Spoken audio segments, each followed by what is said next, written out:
The Return of Sherlock Holmes. Episode 1. Something terrible has happened. It was the year 1895, and Sherlock Holmes and I were spending a few weeks in a famous university town.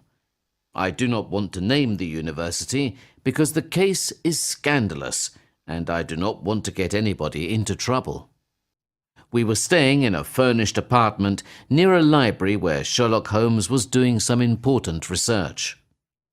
One evening, while we were at home relaxing, we received a visit from Mr. Hilton Soames, a tutor and lecturer at the College of St. Luke's.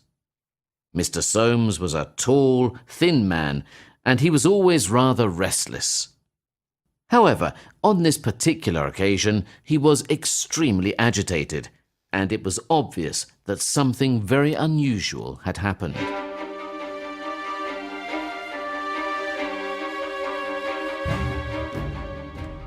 "I hope you can spare me a few hours of your precious time," he said.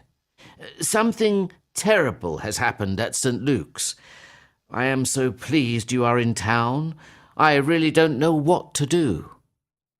My friend replied, "I am so sorry, but I am very busy at the moment, and I really do not want to be distracted.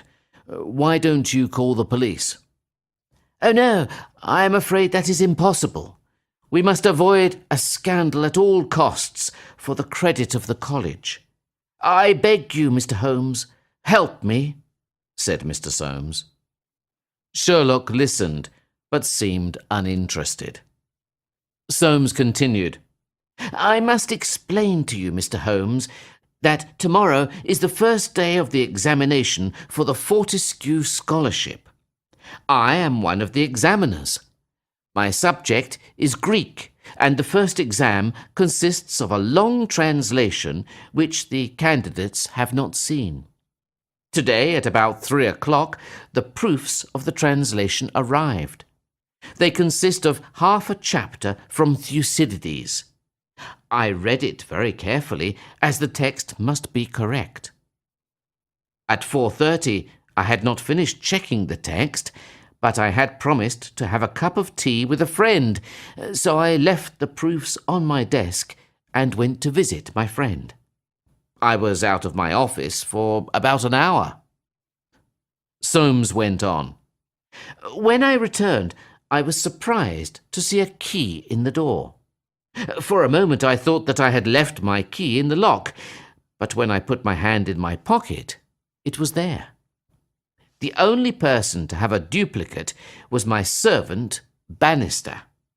I have known him for over 10 years, and I can say that he is one of the most honest people I know. I asked Bannister, and indeed the key was his. He said he had entered my room to ask me if I wanted a cup of tea, and he had carelessly left the key in the door when he left. Normally, this would not be a problem, but unfortunately, this time the consequences have been disastrous."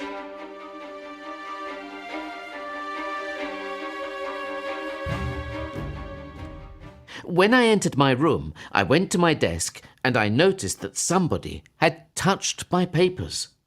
The proofs were on 3 sheets of paper, and I had left them all together. Now, one of them was on the floor, one on the table near the window, and the third where I had left it.